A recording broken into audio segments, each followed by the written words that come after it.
안녕하세요. 자, 오늘 우리가 함께 파헤쳐 볼 주제는 바로 교실 속 인공지능 이야기입니다. 요즘 학생들이 과제만 받았다 하면 왜 가장 먼저 AI부터 켜는 걸까요?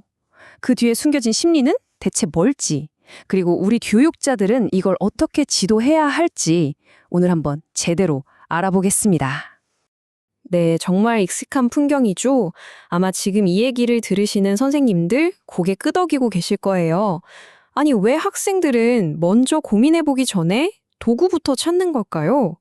바로 이 질문에서 오늘 이야기를 시작해보려고 합니다. 이런 현상을 전문가들은 학습 외주화, 영어로는 인지적 오프로딩이라고 부르더라고요. 뭐냐면 우리 뇌가 작업량을 좀 줄이려고 인지적인 과제를 AI 같은 외부 도구에 맡겨버리는 행위를 말하는 거죠. 이게 사실 뇌의 부담을 줄이려는 아주 자연스러운 경향이긴 한데 문제가 될 소지가 충분히 있다는 겁니다. 왜냐하면 우리 뇌는 본능적으로 어려운 일을 밖으로 떠넘기려는 속성이 있거든요. 네, 그래서 오늘 우리가 함께 짚어볼 내용들입니다. 먼저 지금 교실의 현실을 한번 진단해 보고요. 대체 뇌는 왜 쉬운 길을 택하는 건지 그 원인을 파헤쳐 볼 겁니다. 그리고 나서 생각의 투자 수익률을 높이는 법, 즉각적인 보상의 덫에서 빠져나오는 법, 그리고 마지막으로 AI를 똑똑한 조교로 만드는 법까지 차례대로 살펴보겠습니다.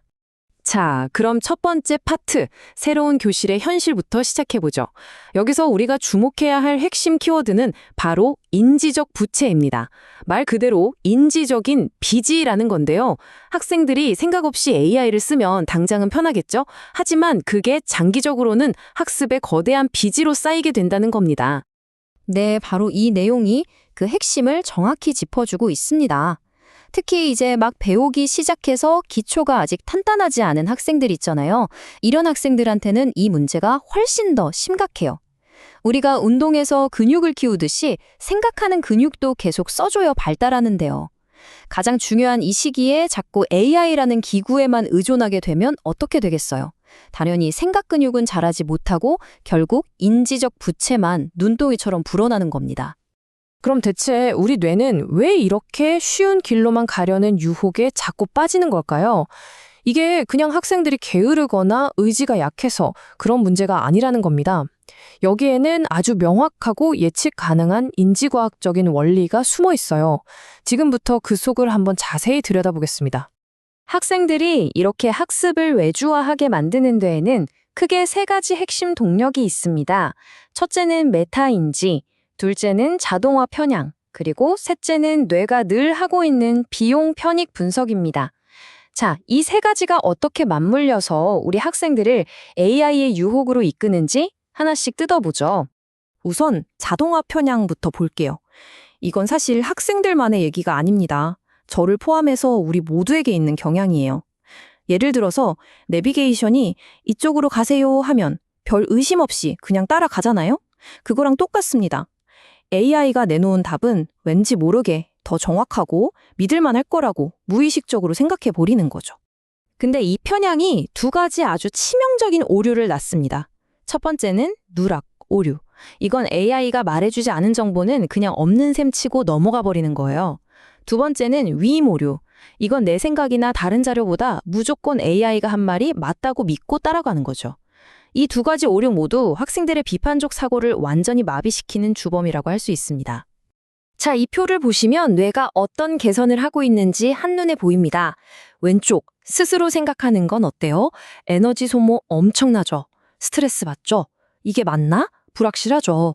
그야말로 비용이 엄청납니다. 그런데 오른쪽, AI에 맡기는 건요? 시간 바로 절약되고 불안감 확 줄어들고 결과물도 뭔가 그럴듯해 보입니다. 뇌의 입장에서 한번 생각해 보세요. 어떤 선택이 훨씬 더 이득이라고 판단하겠어요? 당연히 오른쪽이겠죠.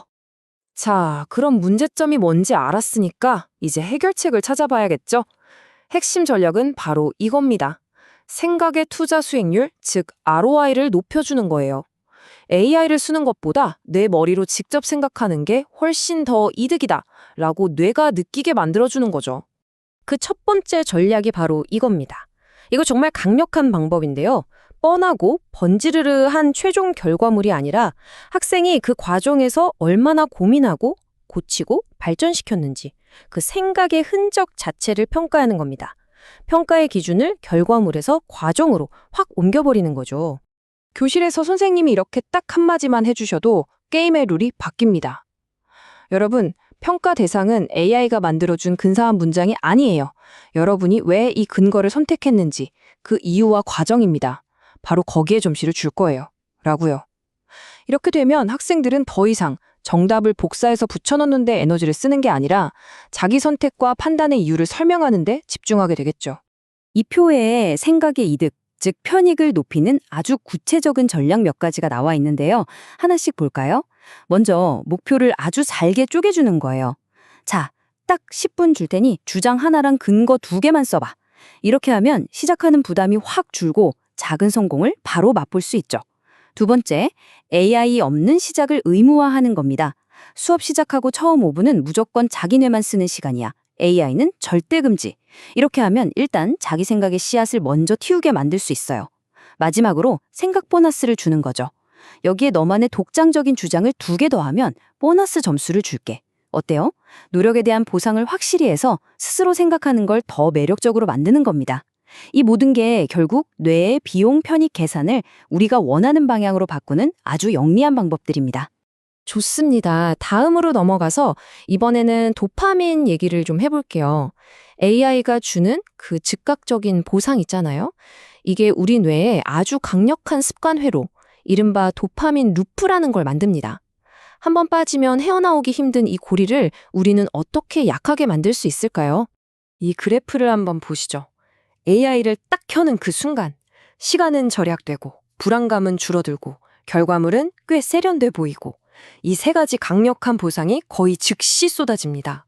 그럼 뇌는 뭐라고 생각하겠어요? 오, 이거 좋은데? 하면서 도파민에 팍팍 분비하고 이 행동을 아주 강력한 습관으로 만들어버리는 겁니다.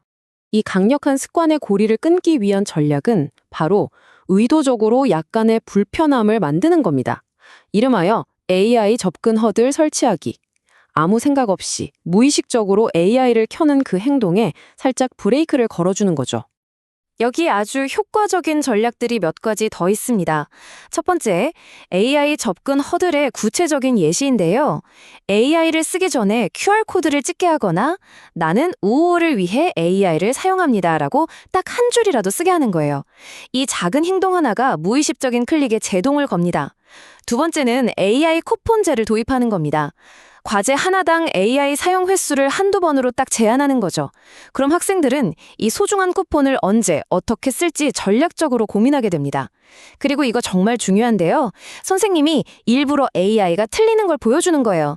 그럴듯하지만 사실은 틀린 답을 보여주면서 AI가 만능이 아니라는 걸 알려주는 거죠. AI에 대한 맹목적인 믿음이 깨지면 불안 감소라는 보상도 약해지겠죠. 이 모든 전략의 목표는 학생들을 벌주려는 게 절도 아닙니다. AI 사용을 무의식적인 습관이 아니라 의식적이고 신중한 선택의 문제로 바꾸는 게 핵심입니다. 그리고 어쩌면 이게 우리가 학생들에게 가르쳐야 할 가장 중요한 한 가지일지도 모릅니다. 바로 이 질문을 스스로에게 던지게 하는 거죠. AI를 켜기 전에 잠깐만, 내가 지금 이 도구를 생각하기 위해서 쓰는 걸까? 아니면 생각을 피하려고 쓰는 걸까? 이 질문을 단 3초만이라도 하게 만드는 것. 이것이야말로 자기 생각을 돌아보는 힘, 즉 메타인지를 치우는 가장 확실한 방법입니다. 자, 이제 거의 다 왔습니다. 마지막 파트에서는 이 모든 것을 종합해서 우리가 나아가야 할 새로운 비전에 대해 이야기해 보겠습니다. 우리의 목표는 AI를 적으로 보고 싸워서 이기는 게 아닙니다. 오히려 AI를 아주 똑똑한 조교로 만들어서 우리 학습을 한 차원 더 높은 곳으로 이끄는 거죠. 이 문장이 바로 오늘 이야기의 가장 중요한 결론이라고 할 수 있습니다. 핵심은 AI 사용을 금지하는 데 에너지를 쏟는 게 아니에요. 그 대신 인간 고유의 생각, 즉 비판하고 질문하고 새롭게 연결하는 그 활동 자체가 교실의 가장 핵심적인 활동이 되도록, 그리고 가장 가치 있는 활동으로 인정받도록 학습 환경 전체를 다시 설계하는 겁니다. 결국 AI 시대의 우리 교육자들의 역할은 더 줄어드는 게 아니라 오히려 훨씬 더 중요해졌습니다. 우리는 이제 단순히 지식을 전달하는 사람을 넘어서 학생들의 생각이 드러나고 빛날 수 있는 과제를 설계하는 과제 설계자가 되어야 하고요. AI를 어떻게 썼는지 그 과정을 묻는 책임감 코치가 되어야 합니다. 그리고 학생들이 AI에 끌려다니는 게 아니라 AI를 부리는 주인이 되도록 이끄는 현명한 안내자가 되어야 하는 거죠. 마지막으로 여러분께 이 질문을 던지면서 마무리하고 싶습니다. 어떻게 하면 우리 교실에서 AI가 뽑아낸 그 어떤 화려하고 번지르르한 결과물보다 학생 한 명 한 명의 깊은 고민과 그 치열했던 생각의 흔적이 가장 큰 박수와 인정을 받는 활동이 될 수 있을까요? 바로 여기에 대한 답을 함께 찾아 나가는 것이 AI 시대를 살아가는 우리 모두에게 주어진 새로운 과제일 겁니다.